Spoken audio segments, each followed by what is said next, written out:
tontolo ny fifidianana sy ny fanomanana an'izay kosa ho an'ireo candidat samihafa ny docteur Jean-Louis Robinson ministry ny fahasalamana teo aloha no candidat fahadimy nanatitra ny antota-taratasy firotsahako fidiana tamin'ity androany ity tsy natolotry ny antoko timy makorina ny ankola firavalmanana ny tenany fa atolotry ny antoko avana izay mbola andala pikarakarana ny antota-taratasy fampanarahana azy moa amin'izao fotoana izao nanao fanadihadiana Ravakarandriamanala sy Mamy Rasamueli.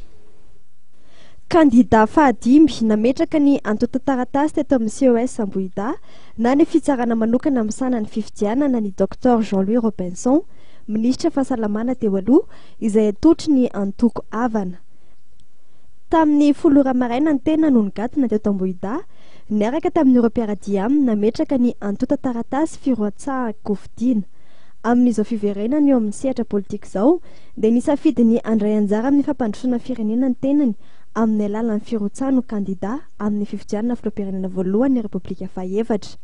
Ny fahatsapana fa miaina ao anatin'ny fahaserana tanteraka ny firenena vokatry ny krizy lavareny nandritra ny 4 taona no nanosika azy hirotsaka ho fidiana. Manana ny fandarana asiny ity candidat ny antoko avana ity. Fanovana tanteraka zao rafitra zao tsy maintsy amboarina ohatra zavatra satria tsy mahomby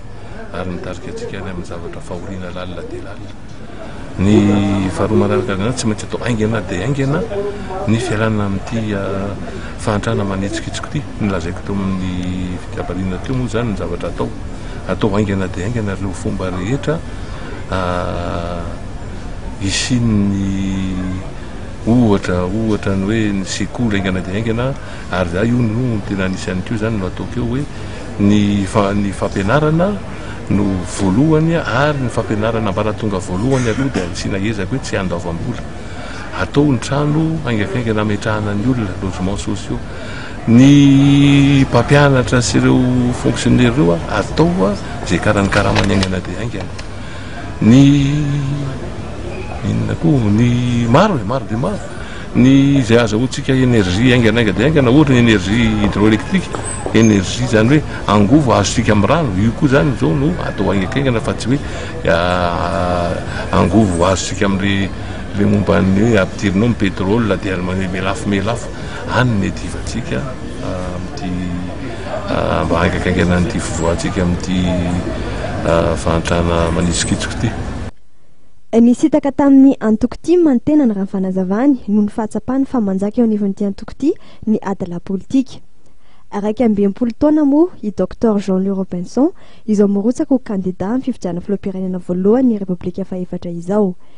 Efa nitanandraikitra maro ny tenany satria sady efa ministra fahasalamam-bahoaka no efa ministra ny tanora sy ny fanatanjahantena ary ny kolontsaina izy tamin'ny vanim-potoana nitondrany filoha teo aloha Marc Ravalomanana. Ankoatr'ireo dia efa consultant teo anivon'ny UNICEF ny tenany, efa filohan'ny voamera teknika ny fiverena fahempolo ny OMS